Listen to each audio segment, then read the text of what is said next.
There was a lot going on all day, and it started early. The feud between the president and the news media who cover him reached a new peak, or maybe valley. It began with a tweet storm early from the West Wing, the barrage, 6:50 a.m. when it started. The first tweet read this way: "The hatred and extreme bias of me by CNN has clouded their thinking and made them unable to function. But actually, as I've always said, this has been going on a long time. Little Jeff Z has done a terrible job. His ratings suck, and AT&T should fire him to save credibility." Little Jeff is a reference to Jeff Zucker, who is 5'6" and runs CNN.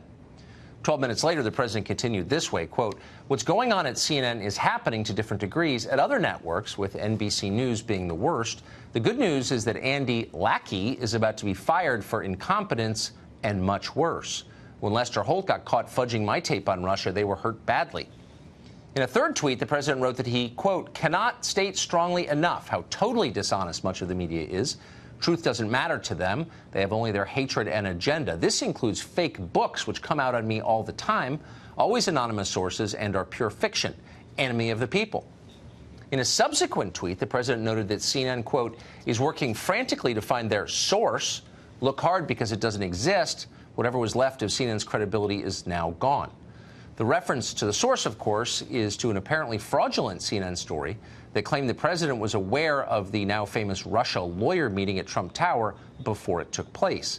Laney Davis, the lawyer representing Michael Cohen, now concedes he was the source of the story, and he admits he has no evidence it's actually true. That's bad for CNN, obviously. CNN, for its part, has refused comment on its own dishonesty. Mark Steyn is a best-selling author and a genius at sorting things out, and he joins us to do that. Mark, you saw the tweet storm? Your response? Yeah.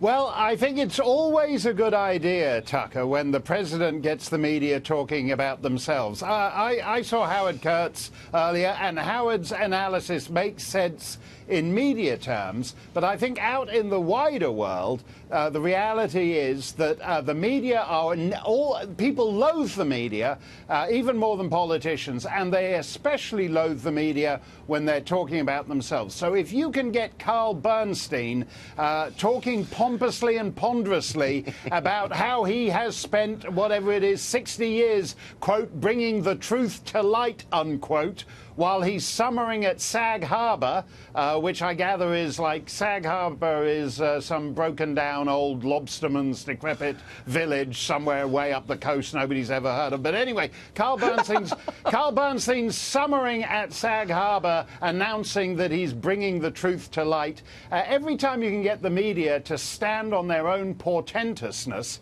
then I think that's a win for the president. But is it, though? Because there's nothing that the press likes to talk about more than itself. I mean, this is self-involvement on parade. I mean, this is like free therapy for most reporters who need it. So I mean, everybody wins, it seems like. Well, yes, but I think actually, I think this is one thing where people do agree with him, that they feel the media do not actually give him a fair shake. So actually, for example, everyone's saying, oh, no, there was nothing wrong with that NBC thing. There was nothing wrong with it, except that it's one of those over-edited interviews in which the bits they take out are as revealing as anything they leave in. And the president has a point on that. And I think it's actually very reasonable to raise the way these things are edited and why they're edited in that way. As for the Lanny Davis thing, I understand Lanny Davis thrice denied he was the source for the CNN story. When I first heard the CNN story, I thought it was rubbish because Michael Cohen is now being forced to lie about everything he's been doing for the previous quarter century.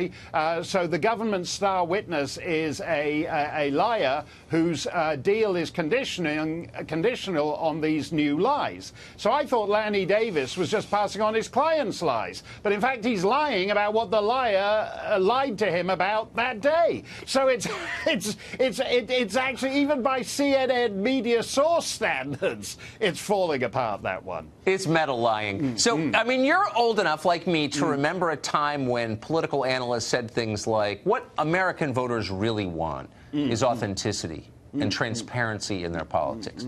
Here we have a president who's literally tweeting in his bedroom early morning saying things like CNN sucks. Now, that's the most authentic and transparent thing a president has ever done, and yet the media hate it. Well, that's right, because well, this isn't the way a president behaves. What he's supposed to do is he's supposed to, his minders are supposed to focus group CNN sucks for 6 weeks, and then a spokesman will come out at a podium and read out a press release saying that CNN sucks. The fact that he wakes up and thinks that CNN sucks, and then he goes, CNN sucks,